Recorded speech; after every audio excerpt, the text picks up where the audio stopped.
yung mga ano natin yung mga full metal natin. Bali ginawa ko ng yung quality na bala, yung 0.20 na tig 4,000. Hinati ko siya para 2,000 pieces na yung quality natin na bala, kasi may mga iba bingkong yung bala, kasi totoo naman balang may problema, hindi maayos yung grams niya. Yan, bali eto, kung order kayo nito ng C10 natin, ilalagay na lang siya sa medyo mabigat nga lang to. Yan, ganyan yung niya, design niya. Okay, lahat yan lalagyan na natin siya ng 400 grams yung bala nito. Okay, check natin.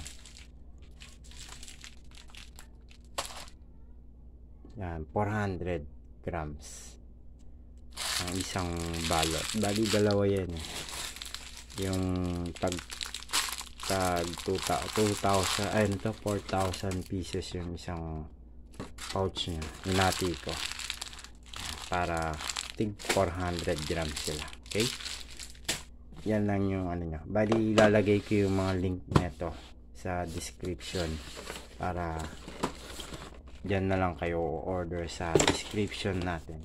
Okay, sample natin ito si C2A, yan yung design nya.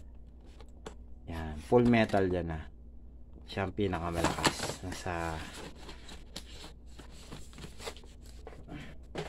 Ito naman si C15A plus natin, may silencer siya. Pangit yung silencer niya to, plastic.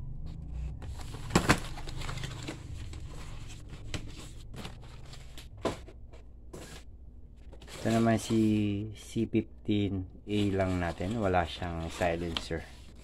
Yan, Glock 7 din. Ito naman si K11 natin, 7D Beretta. Yan, Beretta. Ganda niyan. Realistic na realistic yan. Ito naman si K32 natin. K32 DC.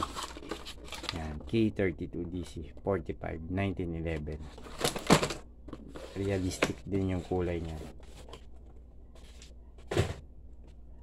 And last, C10 natin, Colt 45. May silencer siya na full metal. Yan.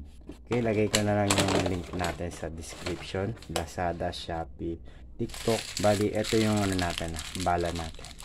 Bala natin, 400 grams, 0.20. Okay.